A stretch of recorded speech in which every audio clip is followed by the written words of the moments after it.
My name is Zach Johnson and this is my Games Outfit Splatoon review. Splatoon is a third-person shooter with a focus on online multiplayer from Nintendo.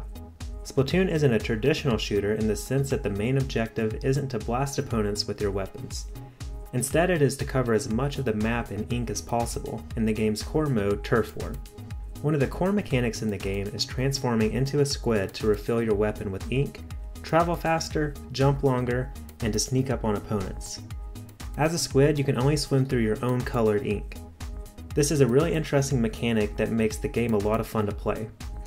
Having the ability to change from a kid to a squid allows for a lot of strategies while playing, from fast-paced shooting to being stealthy while hiding in the ink and waiting for opponents to come near. When Splatoon was initially released, I didn't think that there were enough maps in the game. However, Nintendo has since released more maps for free. The maps are relatively small and straightforward in their design.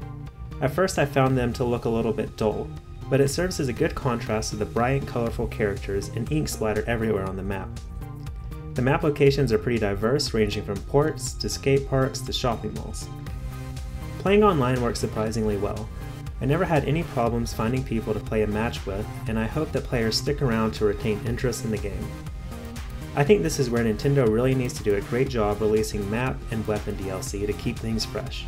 Splatoon doesn't have the option to use a headset to talk to your teammates during online matches.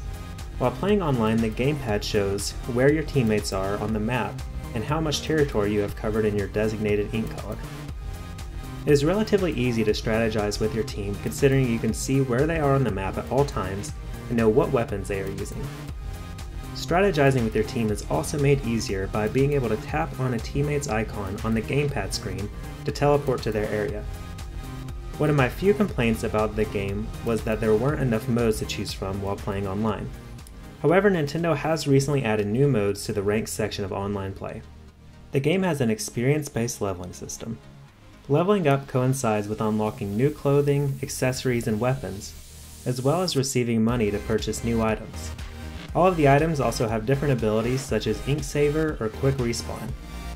There is a variety of weapons, each with slightly different functionality that requires different strategies. It would be nice to switch weapons mid-match considering you don't know what your teammates will be using. Splatoon is incredibly unique when it comes to the character and accessory designs. The aesthetic of the game is reminiscent of 90s cartoons, but with modern clothing and accessories. The music in the game is also unique and charming. In the single-player campaign, you go through obstacle-based maps with the goal of finding Zapfish at the end of every level. I found that playing the single-player mode helped me get better at learning the mechanics of the game, which helped me with online battle. The levels follow a similar structure to other recent Nintendo games in the way that they introduce obstacles and enemies, and they get more difficult as you progress through the level. There are research notes to collect that reveal more about the mythology of the story. Playing through the levels is relatively easy, but finding all the notes can make the campaign a little more challenging. The boss battles are creative and a lot of fun. Even though the story mode isn't the focus of the game, it's definitely worth playing, although I do wish it was a little longer.